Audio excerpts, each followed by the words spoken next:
speakers. There you go. How many doctors does it take to fix a microphone? All right. Yeah.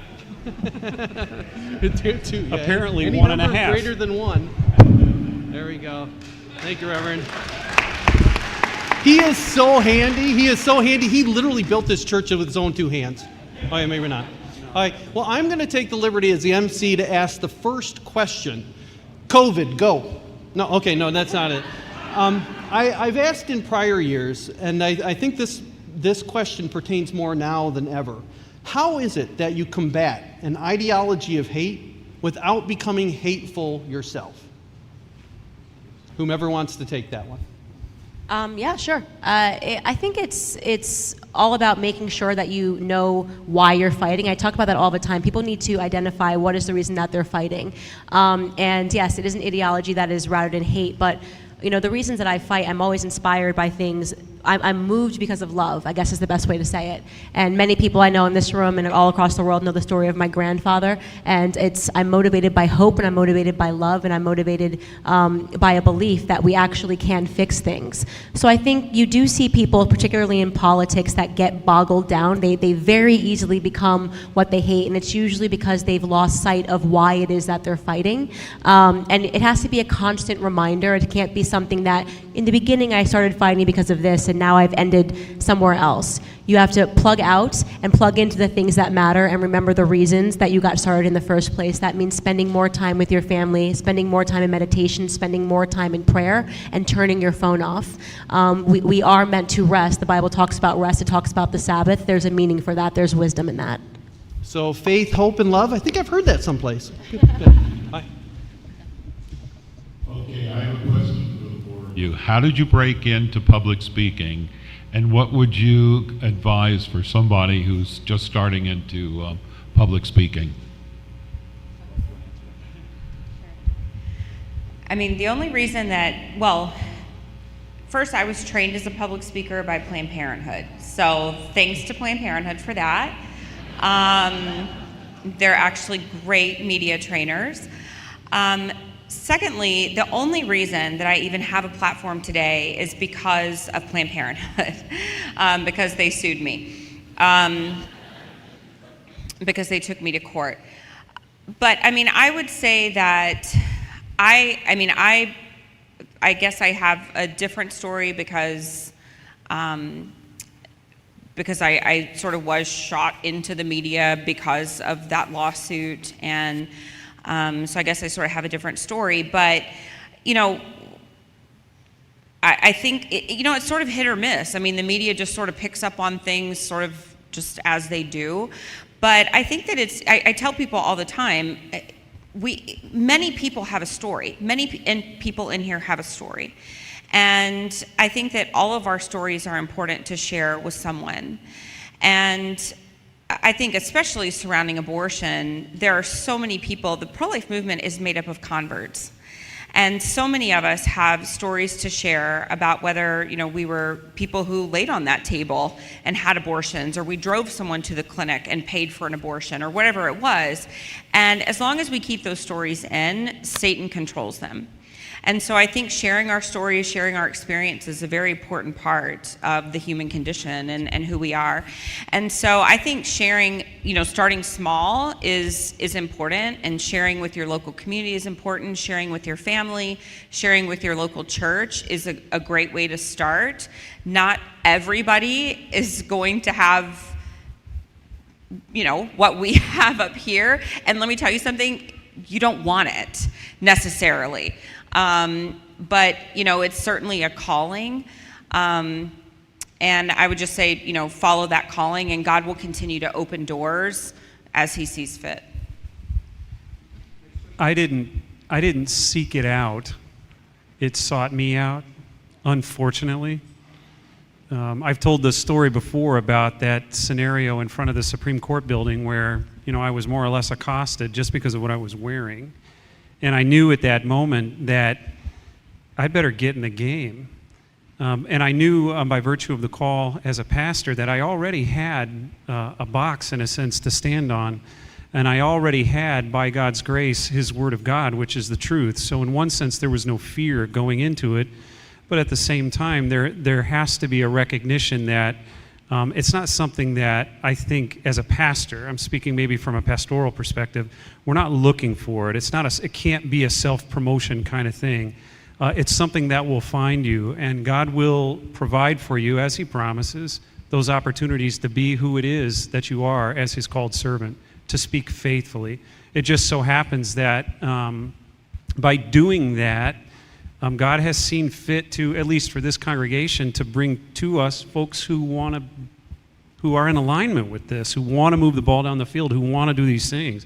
And we're so grateful to have those partnerships. But again, on the other hand, even as Abby just said, I don't appreciate sometimes the things that come with, speaking publicly. I mean, being on lists, from folks in the government here in Michigan, it can be a struggle. Whenever I go to D.C., I get spit on.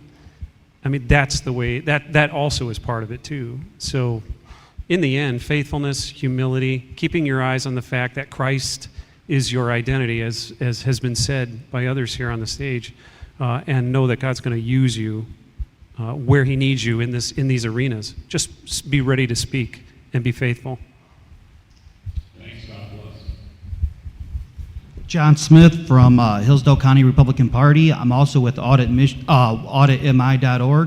and my friends and I are spearheading the forensic audit in the state of Michigan. Thank you. My question is, with several states that are trying to attempt to do this forensic audit, we are running into some roadblocks, if you will, and a lot of that roadblock, to be honest with you, is with resourcing, being able to actually let people know that this is going on, finance. Just a petition alone costs $3 million in the state of Michigan. The audit itself is going to cost well over $6 million. These are things that we're going to be running into.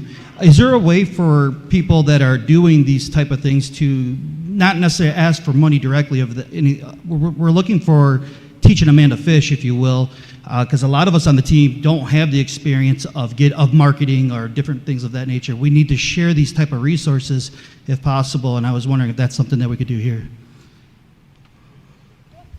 Yeah, so in Arizona, where I live now, and we did do an audit, and we found that there are anywhere between 55,000 to 70,000 illegally administered ballots. And that's just the beginning of the audit findings, not to mention all the other laws that were broken in the sequence of it. So I'm a big audit guy, and let me be very clear, an audit is not a recount. The media conflates them all the time. An audit is not just putting the ballots in the right tray of kind of what it says. It's going ballot by ballot and seeing if it references voter registration databases, if they were administered correctly. And so in Arizona, it was all privately funded. I don't really know who. I read some news reports about it. But here's the short of it. In Arizona, it should have been funded by the legislature. And in Michigan, I would put your attention on getting the Michigan legislature to try to fund it. I don't know if that's realistic or not. You guys can come up with that conclusion yourself. And then the second is the Republican Party of the state should chip in and should try to raise money. That would give it credibility. They have donor lists. They have kind of visibility there. But you need to audit your elections, everybody, especially here in Michigan. And there's two different types of categories. You'll find out ballots that should not have been counted. And then you'll find laws that were broken in the counting of the ballots, which is the administration of actually the election itself. I just want to encourage you, though, that auditing these elections in Michigan, Pennsylvania, Georgia are so incredibly important, and you could see how important by how the media is trying to smear these efforts.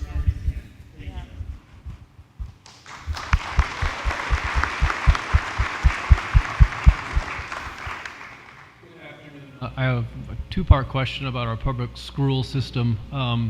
First one is there any difference between what was and is happening in our universities and what's happening in our public schools today, and how pervasive are organizations like Planned Parenthood in our public schools today? They're incredibly pervasive. Planned Parenthood is deliberately trying to get into every single public school in the United States, and unfortunately, they are funded by the public school systems. in our country. And like I said earlier, their goal is to get into kindergarten. Their sex education starts in kindergarten. And so with the Title X now being refunded, Title X clinics or Title X funds at Planned Parenthood are primarily used for teen clinics because Title X funds do not require parental consent. And so Trump had defunded Planned Parenthood from Title X money. Now Biden, of course, has refunded abortion facilities to receive Title X.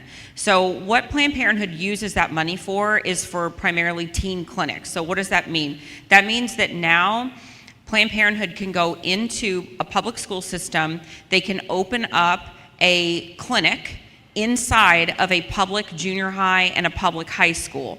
And so that means that our kids can get on birth control starting at 10, 11, 12 years old. They can get on a birth control that has a high human error rate. Now, I'm not a fan of birth control anyway, but just stay with me here. They can get on a birth control method that has a high human error rate, knowing that Guttmacher already says, their own research arm already says that 54% of women who have abortions were using contraception at the time that they got pregnant, okay? So they're putting them on a birth control method that they know is going to fail intentionally. Because remember, I already told you guys that their ideal client is gonna have 3 abortions by the time that they're 25, right? This is where they start. They start in the public schools. So absolutely, part of their business model is to get into the schools starting in kindergarten. They're going to break down their natural modesty. They're going to start showing your kids sex positions with stuffed animals by the time they're in 1st grade. They're going to start breaking apart the family dynamics. They're going to start telling your kids, your parents are antiquated. You don't want to go to them when you start having questions about sex. You want to come to me. This is all part of their business model. And guys, it's working. It is working. And so all the time, people are saying, oh, well, I know the solution. I'm just going to homeschool my kid. I'm just going to pull my kid out of school. I'm just going to put my kids in private school. And that's great. You know what? That is part of the solution, but that is not the solution. Because guess what? There are kids that are still sitting in public schools that need to be protected from these predators. They need to be protected from these grooming efforts of Planned Parenthood and other abortion entities that are going into our private school. Who is going back for them? It's got to be us. It has to be you. You can't just pluck your kid out of public school and go, oh, protected my kid. Screw you guys. You can't do that. You have to go back and you have to protect those other kids. And so just because all 8 of my kids are going to go to a private school. 7 of my kids currently go to a private Catholic school. But you know what? When it's time, when I need to go to a SHAC meeting in Texas, when I need to go to a school board meeting in Texas, guess who's there? Me. Charlie didn't even have kids. And he didn't even have kids yet. And he was at a school board meeting in Arizona, okay? So we have to do the job. We have to show up at these school board meetings and we have to protect these other kids whose parents aren't showing up to protect them. I didn't want to make it seem as I was more opposed, Candace. I just wanted to go back to answering your question. The answer is no. I think you were asking if there's a difference between the university level and the public school system, and no, they're both state funded and state controlled by the government. And I would encourage people to read a book called Inside the Education System. It was written by Thomas Sowell, and he really will help you understand how Planned Parenthood infiltrated and when this sex education began and how it was really built upon a lie meaning that the idea that kids were all just doing it when in fact they weren't. The rates of children that were graduating with their virginity in the 70s was the majority until they invoked sex education. And it's really, you really kind of have to understand how it was engineered if you ever want to make an effort to reverse engineer. And to add on to what Abby was saying, I want to go back to the idea that I do think that change does start in the home and the primary individual basis, family to family. So do what you can to pull your children out before you turn to the community. Once you have successfully protected your child, we as Christians should always go into the community and do what we can to help our neighbors who may be existing under these same delusions. I do not think that there is a path forward in which the public education system can be transformed. I have been a passionate advocate alongside Charlie for years for the abolishment of the Department of Education.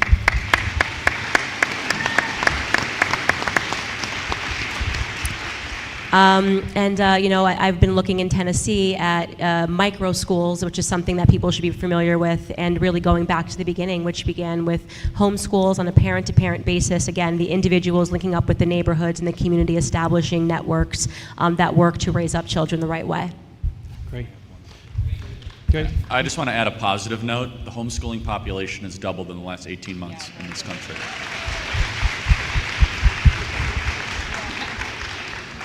Okay, I have a specific question for you, Abby. This is about I know you reach out to pregnancy resource centers and, with your ministries and such. Do testing for STIs and STDs lower abortion rates? The free testing that centers can do, is that reaching the abortion-minded women? Is it actually helping to promote the pro-life values? Yeah, so that is a great question, and we have found some evidence that shows that actually does help. So, it's all risky behavior, right? So, and that's why Planned Parenthood does not offer gonorrhea and chlamydia tests, because they care about the STD rates in your community, okay? They offer STD testing because they want to have that first touch point experience with people in their community that are participating in risky behavior, okay? This is part of their plan. So if you are participating in risky sexual behavior, what are you more likely to experience later in life? An unplanned pregnancy, right? And Marketing 101 is going to tell you that if you've already had that first touch point experience with Planned Parenthood for your STD test, where are you going to go back to when you have that unplanned pregnancy? Planned Parenthood, where you had that first touch point experience. That's why they provide STD testing, okay? It's not because they care about your STD rates. So the purpose of pregnancy resource centers offering those services early on is so that they can have that first touch point experience with that woman. So there has been some data to show that if we can intercept those clients early on, and if we can start talking to those women and men early on, and we can help curtail that risky behavior, that number one, not only will we help reduce the unintended pregnancy rate, because really, if you want to reduce crisis pregnancies, then you've got to reduce the crisis pregnancy rate, right? So you've got to say, if you want to reduce abortions, you've got to reduce the crisis pregnancy rate, right? So you just make it so that people aren't getting pregnant. And so you've got to intervene at that moment, that earlier moment. And so that's what some of the research is saying, that we want to get to them before the crisis pregnancy even occurs. One of the ways to do that is to intervene during the risky behavior. And that's what the STD testing is allowing people to do. I'm sorry, if we can just leave it to one person. We've got a really finite amount of time. Thank you.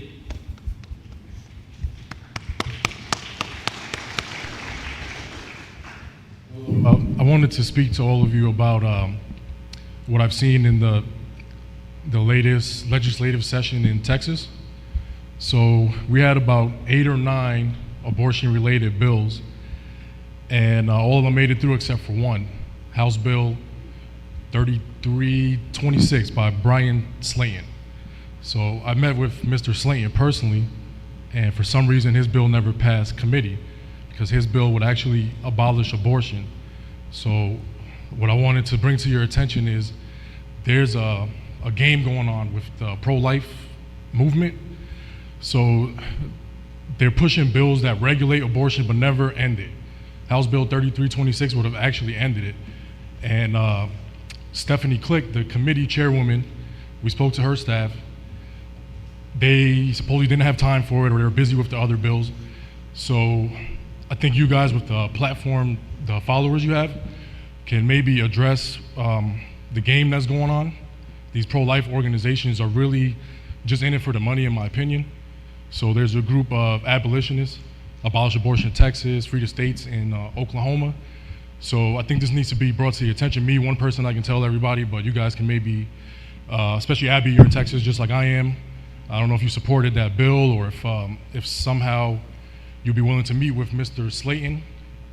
He's a freshman. He's in his first term, so he hasn't been corrupted yet, is the way I see it.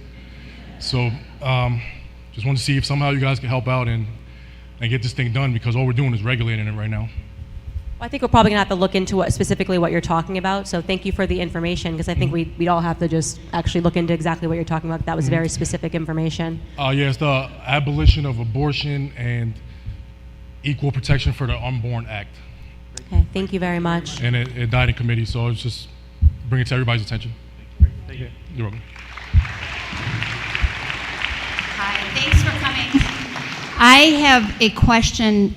So we're here, and I go to a lot of these faith-based presentations, and I follow all you people here. But I have a question. Most of my work, I'm a businesswoman, and most of my clients are Jewish. I have one that I've become particularly close with, and she has said to me, I am so disappointed in the Jewish community. She said, I feel like I'm hiding in plain sight, that they're not seeing through all this. And I'm obviously Christian, so I don't have very much experience. Can you guys give me a little bit of something that I can share with her to help her in the community that she's a part of?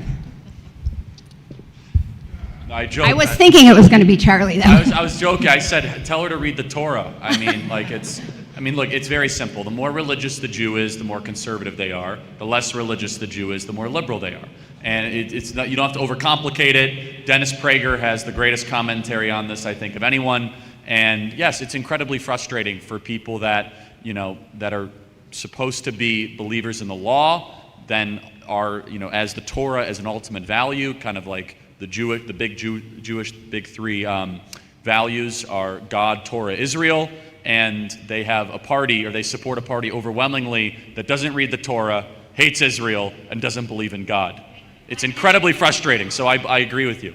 And I have nothing but accompaniment in your confusion. That's pretty good. Next question. I am a pro-life warrior. I'm also a known domestic terrorist in our community.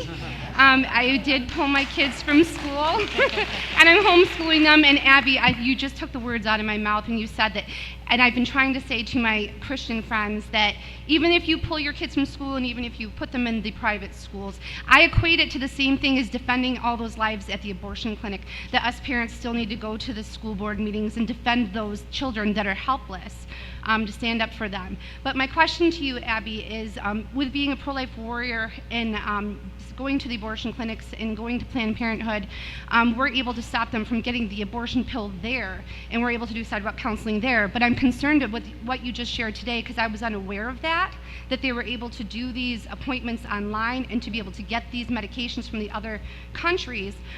Is there anything that we can do, or anything that you know of that I can take back to my ministry to be able to combat that in any way? Like, how do we reach those women that are getting the medication in that form? Okay, so yeah, I mean, because this is a new battle, because we're on like a new front here with the medication abortion and the online accessibility of medication abortion, the only way that we can fight this is through the internet. So we can fight this through Google AdWords, we can fight this through geofencing. So that takes a lot of money, okay? So pregnancy centers are really our best defense in this regard. So pregnancy, I don't know if do you work with your local pregnancy center at all? A little, not very much. So what I would do is I would try to partner up with them. I would find out what they're doing. What are they doing with Google AdWords? Do they have an active Google AdWord campaign? How much are they funding it? Generally, to have a successful Google ad and this is just FYI, to have a successful Google AdWord campaign to fight medication abortion, online medication abortion, they need to be paying at least about $30,000 to $40,000 a year. Okay? And that's minimum what they need to be paying to fight this. It's a lot of money, it's expensive, but lives are on the line. And this is the only way that we can fight it. You know, I mean, this is not, yes, we've got to go out to the clinics because yes, we've got to still be there for those surgical abortion patients, but over 50% are now receiving abortions online. So this is just a new battle. This is a new frontier, and we're gonna have to fight it with money. And the abortion industry, they've got unlimited resources coming from Warren Buffett. And so we've got to, and we have the money. We have the money. We just have to pool it, we have to utilize it, and we have to be strategic with how we use it. We only have a few more minutes, so maybe 2 quick questions and answers. Here, this is my first time going to a conference. You guys are all amazing. I have like 2 burning questions, but I know we can only do 1. So my one burning question is like, I go to a community college and this is my first year there and I've been homeschooled my whole life. And my question is, how can you reach out to like people and like even teachers who are like really very liberal and have different opinions than you do, and like how can I contradict to what they have to say to help them to come to Christ?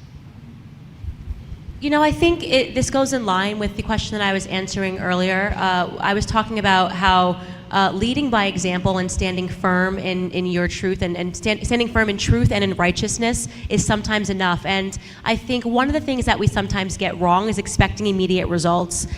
We want people, it's the truth, look at it, 1 + 1 = 2, how can you not see that? And we have to realize that what we are combating is an incredible, sinister, well-funded global operation propaganda machine, right? I mean, this is huge. You're combating a brainwash machine that has been decades in the making. It's an information war. There's so much coming at them that they're being told lies over and over and over again. And sometimes telling people the truth is not enough to instantly transform them, but give it time. You know, my transformation story obviously didn't happen overnight.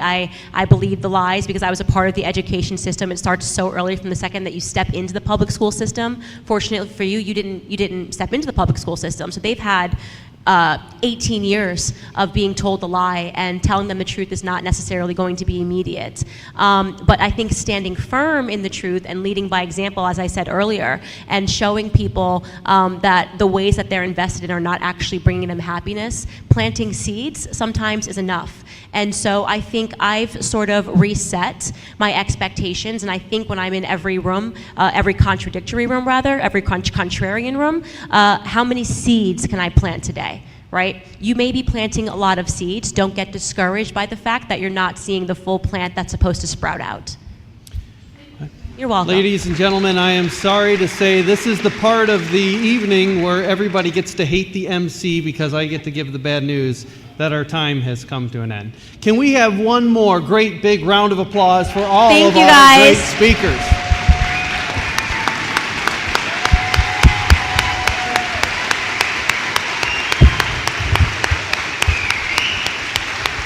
Just